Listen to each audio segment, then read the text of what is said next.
वो जंगल में रहता था। न इंसान उसकी आंखों में देख पाया, न कोई उसके हाथों से बच पाया। हर कत्ल के बाद वो सिर्फ एक चीज लेता था, शिकार की उंगली। वो पागल था, तांत्रिक या कोई शापित आत्मा। लेकिन फिर एक दिन उसकी मुलाकात उस इंसान से हुई जिसे देखकर सबसे बड़े राक्षस भी शांत हो जाते हैं। क्या हुआ उस दिन और वो कौन था जो मौत को भी बदल सकता था? ये कहानी है उस व्यक्ति की जिसे दुनिया ने शैतान कहा, लेकिन समय ने उसे कुछ और बना दिया। अब वक्त है उस कहानी के दरवाजे खोलने का जिसे दुनिया ने एक हत्यारा कहा, लेकिन वक्त ने उसे कुछ और बना दिया। बहुत समय पहले की बात है। कोसल देश की राजधानी श्रावस्ती के समीप सावथी नामक नगर में एक ब्राह्मण परिवार में एक पुत्र का जन्म हुआ। उसका नाम रखा गया अहिंसक। जन्म के समय ही राज ज्योतिषियों ने कुछ विचित्र भविष्यवाणी की थी। यह बालक बड़ा होकर महान भी बन सकता है या विध्वंसक भी। बस ये इस पर निर्भर करेगा कि कौन इसकी दिशा तय करता है। उसके माता पिता चिंता में पड़ गए, लेकिन उन्होंने उसका पालन पोषण पूरी श्रद्धा से किया। अहिंसक बचपन से ही अत्यंत बुद्धिमान था। उसका स्वभाव शांत, सरल और करुणामयी था। वह पक्षियों को दाना डालता, चींटियों के लिए रास्ता छोड़ता और मछलियों को तालाब में छोड़ देता। लोग कहते इसका नाम सही रखा है, अहिंसक। ये तो कभी किसी को चोट भी नहीं पहुंचा सकता। कुछ वर्षों बाद उसे पढ़ाई के लिए तक्षशिला विश्वविद्यालय भेजा गया, जहां पूरे भारत से श्रेष्ठ विद्यार्थी और आचार्य एकत्र होते थे। तक्षशिला में भी अहिंसक सबसे आगे था। शास्त्रों में पारंगत, वेदों में निपुण, हथियारों में भी कुशल। उसकी बुद्धिमत्ता और गुरु भक्ति देखकर अन्य शिष्य जलने लगे। उन्होंने मिलकर एक षड्यंत्र रचा। गुरु के कान भर दिए कि अहिंसक आपकी पत्नी को गलत दृष्टि से देखता है, वह आपको अपमानित करेगा। गुरु, जिन्हें अहिंसक से पहले से ईर्ष्या थी, यह सुनकर भीतर से टूट गए। उन्होंने मन में निर्णय लिया, इस बालक को किसी भी कीमत पर नष्ट करना होगा, पर सामने से नहीं। शिक्षा पूर्ण होने के समय गुरु ने अहिंसक से कहा, अगर तू मेरी शिक्षा से संतुष्ट है तो मुझे एक गुरु दक्षिणा दे।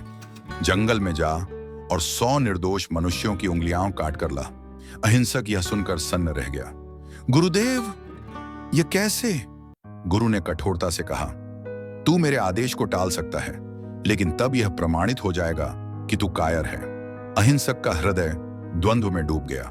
कर्तव्य या करुणा, आज्ञा या आत्मा। मन में उथल पुथल के साथ अहिंसक जंगल में गया। वह सोचता था, किसी दुष्ट को मार दूं, चोरों को मारूं, पापियों को। लेकिन समय बीतता गया। वह धीरे धीरे निर्दोष लोगों की उंगलियां काटने लगा। हर बार एक ग्लानि, हर बार एक आंसू, लेकिन फिर भी वह कटते चला गया। उसने उन उंगलियों की माला बना ली और तभी उसका नया नाम पड़ा, अंगुलीमाल, उंगलियों की माला पहनने वाला। अब उसका चेहरा भयानक हो गया था। आंखों में वह करुणा नहीं रही, आत्मा में वह प्रकाश नहीं रहा। वह जंगल के बीच पेड़ों पर लटकती उंगलियों की माला पहनकर चलता था। अंगुलीमाल अब कोसल राज्य का सबसे भयानक नाम बन चुका था। गांव के लोग बच्चों को डराने के लिए कहते, सो जा, नहीं तो अंगुलीमाल आ जाएगा। कोई व्यापारी उस जंगल से नहीं गुजरता था। राजा प्रसेनजित ने कई बार सैनिक भेजे, पर कोई भी अंगुलीमाल को पकड़ न सका। अब उसका लक्ष्य था 100वां व्यक्ति। उसकी माला में 99 उंगलियां थीं, बस एक और हत्या। और फिर वह सोचता, सब खत्म। लेकिन नहीं, वह अंत नहीं था, वह एक नई शुरुआत थी। उसी समय भगवान बुद्ध को उस हत्यारे के बारे में पता चला।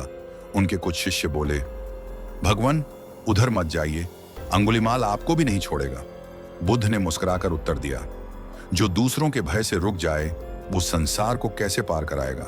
और वह अकेले उसी जंगल में चल पड़े, जहां रक्त की गंध थी, जहां किसी ने प्रवेश नहीं किया। अंगुलीमाल ने दूर से बुद्ध को आते देखा। क्या ये पागल है, अकेले चल रहा है? देखता हूं। वह दौड़ पड़ा, लेकिन एक विचित्र बात हुई। जितना वो दौड़ा, बुद्ध उतनी ही शांत गति से चले, और फिर भी वो उन्हें पकड़ न सका। चिल्लाकर बोला, रुको, मैं कहता हूं, रुक जाओ। बुद्ध रुके, पीछे मुड़े और कहा, मैं तो रुक चुका हूं, अब तू रुक जा। अंगुलीमाल चौंक गया। ये कौन है जो मौत से नहीं डरता? ये कौन है जो मेरी आंखों में देखकर मुझे देख रहा है? ये कौन है जो मेरा जीवन बदल सकता है? उसने पूछा। तू चलता रहा, फिर भी कहता है तू रुक गया। बुद्ध बोले, मैं काम, क्रोध, हिंसा से रुक चुका हूं, अब तू भी रुक जा।